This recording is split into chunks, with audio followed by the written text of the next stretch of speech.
많은 이들에게 피에로의 무서움을 알려주었던 영화 그것의 모티브가 된 광대살인마 존 웨인 게이시. 1942년 미국에서 태어난 존 웨인 게이시는 겉으로는 정말 좋은 남자였습니다.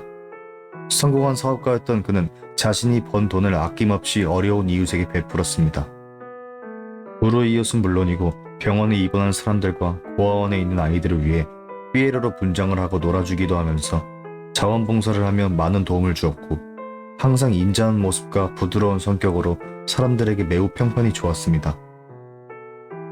그리고 어여쁜 아내와 귀여운 아들, 딸을 두어 이 세상 행복이란 행복은 다 가지고 있어 보였지만 사실 그에게는 숨겨진 비밀이 있었는데요. 알코올 중독자인 아버지에게는 폭력을, 삼촌에게는 성적 학대를 당하며 불우한 어린 생활을 보냈다는 것이었죠. 그래서 그런 것이었을까요? 존 웨인 게이시는 겉보기와는 달리 소름 돋는 이면이 숨겨 있었습니다. 바로 소년을 좋아하는 취향을 가지고 있었던 것입니다. 그는 어린 남자아이를 성추행하였고 그 사건이 알려지게 되면서 많은 이들이 경악을 금치 못했습니다. 1968년 결국 10년형을 선고받게 됩니다. 그 계기로 부인과 이혼을 하게 되면서 가족들과도 영원히 이별을 합니다. 그렇게 모든 것이 끝난 것 같았던 존 웨인 게이시에게 동아줄이 내려오게 됩니다. 모범수라는 이유로 1년 6개월 만에 석방을 하게 된 것이죠.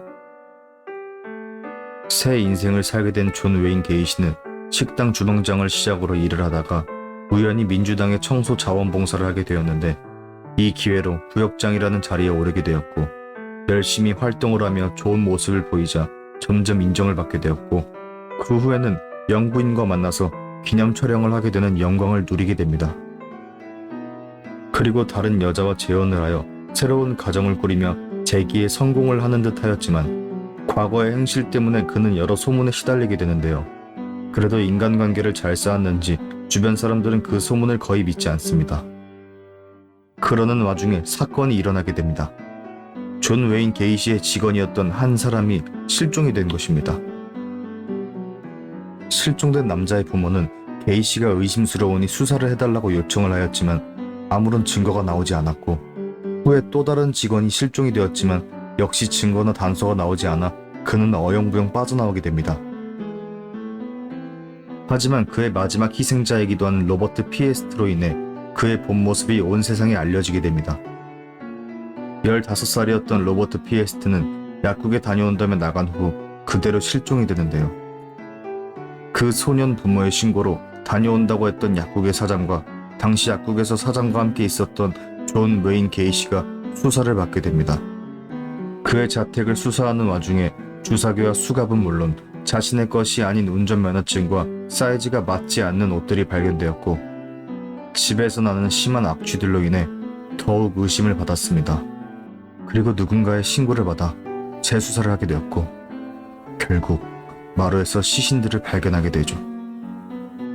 결국 그는 1972년부터 1978년까지 총 33명의 사람들을 죽였으며 집에 더 이상 시신을 놓을 자리가 없자 강 주변에 유기한 것을 인정하였지만 사람을 죽인 행위에 대해서는 일말의 죄책감을 느끼지 않고, 난 정신적으로 문제가 있다.